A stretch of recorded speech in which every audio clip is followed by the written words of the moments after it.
एक घने जंगल में एक बहुत बड़ा शेर रहता था। वह हर रोज शिकार के लिए जंगल जाता था और एक साथ कई जानवरों का शिकार कर देता था। शेर का यह आतंक देख जंगल के सभी जानवर चिंतित हो गए। जानवर डरने लगे कि इस तरीके से अगर शेर एक दिन इतने सारे जानवरों को मार देगा तो उनका वजूद जंगल से मिट जाएगा। सारे जंगल में सनसनी फैल गई। शेर को रोकने के लिए कोई न कोई उपाय करना बहुत जरूरी था। एक दिन जंगल के सारे जानवर इकट्ठा हुए और इस प्रश्न पर विचार करने लगे। अंत में उन्होंने तय किया कि वो सब शेर के पास जाकर उससे बात करेंगे। अगले दिन सभी जानवर इकट्ठा होकर शेर के पास पहुँचे।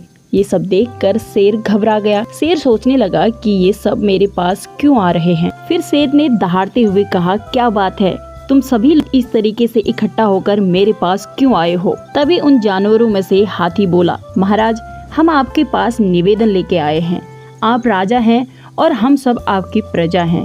जब आप शिकार करने निकलते हैं तो बहुत सारे जानवरों को मार देते हैं।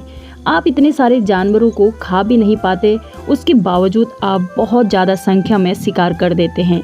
अगर ऐसा ही चलता रहा तो एक दिन हमारा वजूद जंगल से मिट जाएगा, और अगर प्रजा का अस्तित्व ही मिट गया तो फिर राजा किस काम का? यदि हम सभी मर जाएंगे तो आप भी राजा नहीं रहेंगे। हम चाहते हैं कि आप सदा हमारे राजा बने रहें और हम आपकी प्रजा बने रहें। हमारी विनती है कि आप घर पर ही रहें और हम हर रोज आपके लिए एक जानवर भेज दिया करेंगे, जिससे आपका पेट भी भर जाएगा और हमारी जनसंख्या इतनी जल्दी खत्म भी नहीं होगी, और इस तरह से राजा और प्रजा दोनों ही चैन से रह सकते हैं। शेर को लगा जानवरों की यह बात में सच्चाई है।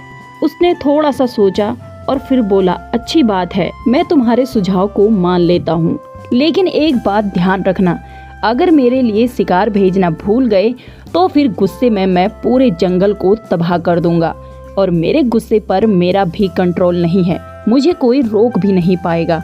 जितना शिकार मैं आजकल करता हूँ उससे कई गुना ज्यादा शिकार करूंगा और सभी जानवरों को खत्म कर दूंगा। हाथी बोला, नहीं राजा जी, ऐसा नहीं होगा। हम हर रोज आपके लिए शिकार भेज दिया करेंगे। और वहाँ से सभी जानवर चले गए। दूसरे दिन से हर रोज शेर के खाने के लिए एक एक जानवर भेजा जाने लगा। इसके लिए जंगल में रहने वाले सभी जानवरों में से एक एक जानवर बारी बारी से चुना जाता था। कुछ दिन बाद चूहे को चुना गया। वह चूहा जितना छोटा था उतना ही चतुर भी था। उसने सोचा, बेकार में शेर के हाथों मूर्खतापूर्ण क्यों मारा जाना है, अपनी जान बचाने के लिए क्यों ना कोई उपाय सोचा जाए, और हो सके तो कोई ऐसी तरकीब ढूंढनी चाहिए जिससे सभी इस मुसीबत से बाहर निकल जाएं। आखिरकार चूहे ने एक तरकीब सोची।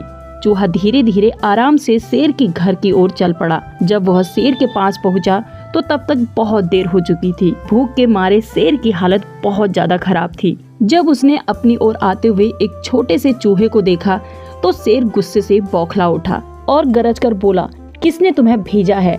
एक तो पिद्दी जैसे हो, दूसरे इतनी देर में आ रहे हो। तुम्हें जिसने भी भेजा है मैं उन सभी को ठीक करूंगा और एक एक करके सबका काम तमाम कर दूंगा। छोटे से चूहे ने सहमी आवाज में बोला, महाराज, अगर आप कृपया करके मेरी बात सुन लें तो मुझे और बाकी जानवरों को दोष नहीं देंगे। वे तो जानते थे कि एक छोटे से चूहे से आपका कुछ नहीं होगा, इसलिए उन्होंने बहुत सारे चूहे भेजे थे।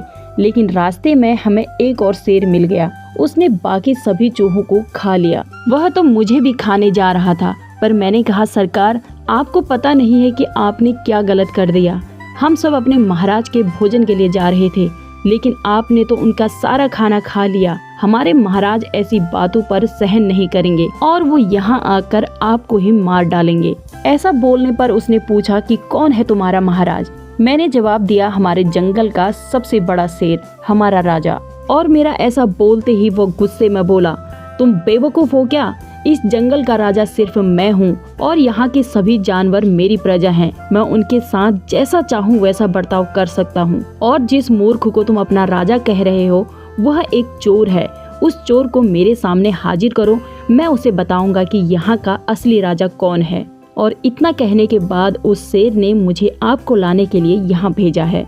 चूहे की बात सुनकर शेर को बहुत ज्यादा गुस्सा आ गया और वह बार बार गरजने लगा। उसकी भयानक गूंज से सारा जंगल दहलने लगा और शेर गुस्से में बोला, मुझे फौरन उस मूर्ख का पता बताओ। शेर ने दहाड़ते हुए कहा, जब तक मैं उसे जान से नहीं मार दूंगा मुझे चैन नहीं आएगा। चूहा बोला, बहुत अच्छा महाराज, मौत ही उस दुष्ट की सजा है। अगर मैं एक बड़ा और मजबूत होता तो मैं ही उसे वहाँ पर मार देता।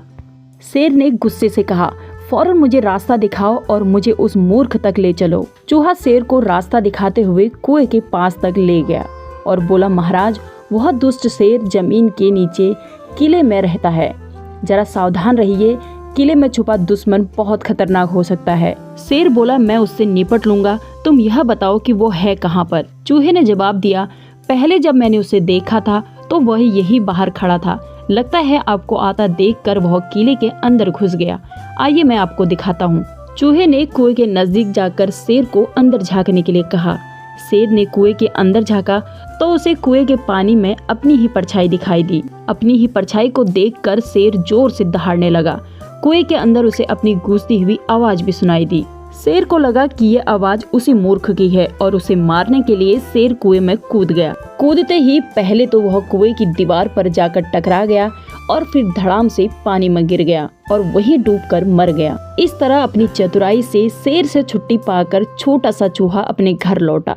अगले दिन उसने जंगल के सभी जानवरों को शेर के मारे जाने की कहानी सुनाई और दुश्मन के मारे जाने की खबर से पूरे जंगल में खुशी फैल गई और जंगल के सभी जानवर चूहे की जय जयकार करने लगे। दोस्तों, इस कहानी से हमें यह सीख मिलती है कि परिस्थितियों से डर कर नहीं बल्कि लड़कर सामना करना चाहिए। वीडियो अगर पसंद आई हो तो वीडियो को लाइक शेयर जरूर करें और चैनल पर नए आए हैं तो प्लीज चैनल को सब्सक्राइब जरूर करें।